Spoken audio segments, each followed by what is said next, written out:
We'd like to go into a thing called Ain't No New Thing. It's based on the fact that white people continue to rip off black artists. They continue to steal their material, their styles, the very cultural elements that make the black artist the outstanding artist and master of music that he has been. And it ain't no new thing, to tell the truth, that these things are going on. We point out very expressly the fact that Stanley Crouch comments on his album Ain't No Ambulances for No Niggas Tonight that Chuck Berry was doing like a very heavy thing, a very heavy rock and roll thing, the king of rock and roll, as a matter of fact. But like white people couldn't dig having their daughters go to no shows and cream over no black man wiggling on the stage, so consequently they invented Elvis Presley and let him do it. So we want to get into that, call it Ain't No New Thing, and talk about some people.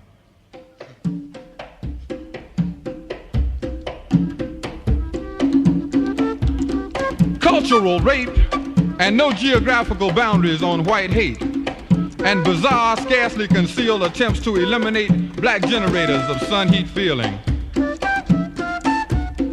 Ain't no new thing to see demon fangs curling out from under squeezed tight, too thin lips and leaping at jugular veins in burning black throats that either blow or sing or cry or scream. Ain't no new thing to see the bubbling envy flashing from the depths of soulless eyes as still another link with God is created. We used to having white people try to rob us. Why don't they try stealing some of this poverty? Ain't no new thing. Anything they can't understand, they try to destroy. Anything they can't understand, they try to control. In 1896, black men picked up brass instruments and began to evoke and conjure, entice and struggle with black spirits.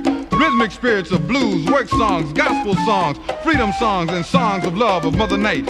Screaming rhythm juju, rhythm voodoo, rhythm black magic that calls back to lost worlds and lost lifestyles, calling back to lost peace and peace of mind, calling back to Genesis, calling back to the drum, calling back to the drum, calling back to the first song chant that original man created.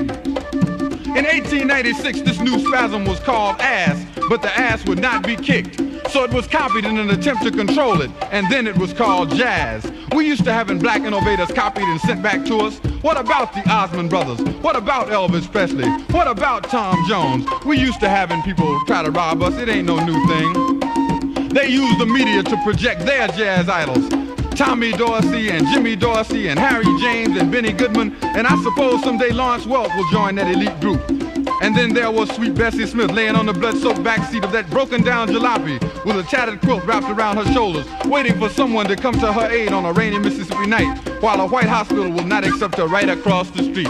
Ain't no new thing. Fats Navarro screaming through tormenting dreams, frustration ripping at his mind and bowels. Over 100 pounds melted from his frame as he battled that white powder mountain. Ain't no new thing. Cultural rape and no geographical boundaries on white hate hide black musicians away in funky smoke-filled nightclubs, the chitlin' circuit. Saturate their worlds with two-bit punks, washed-out baggy-faced white whores, weasel-faced yellow-skinned junkies, and cutthroat white managers, producers, agents, owners, and on and on and on. We used to having white people try to rob us. Ain't no new thing. We have dug his game. Charlie Parker will live on. John Coltrane will live on. Eric Dolphy will live on. Billie Holiday will live on. Jimi Hendrix and Clifford Brown and Lee Morgan will live on in the sunshine of their accomplishments, the glory of the dimensions that they added to our lives. We declare war on Eric Burden. We discredit the talents of Janis Joplin and Rare Earth. We urge that the next blue-eyed soul group include Melvin Laird, Lyndon Johnson, Nixon, and Spearhead Agnew, and be called As the Stomach Turns.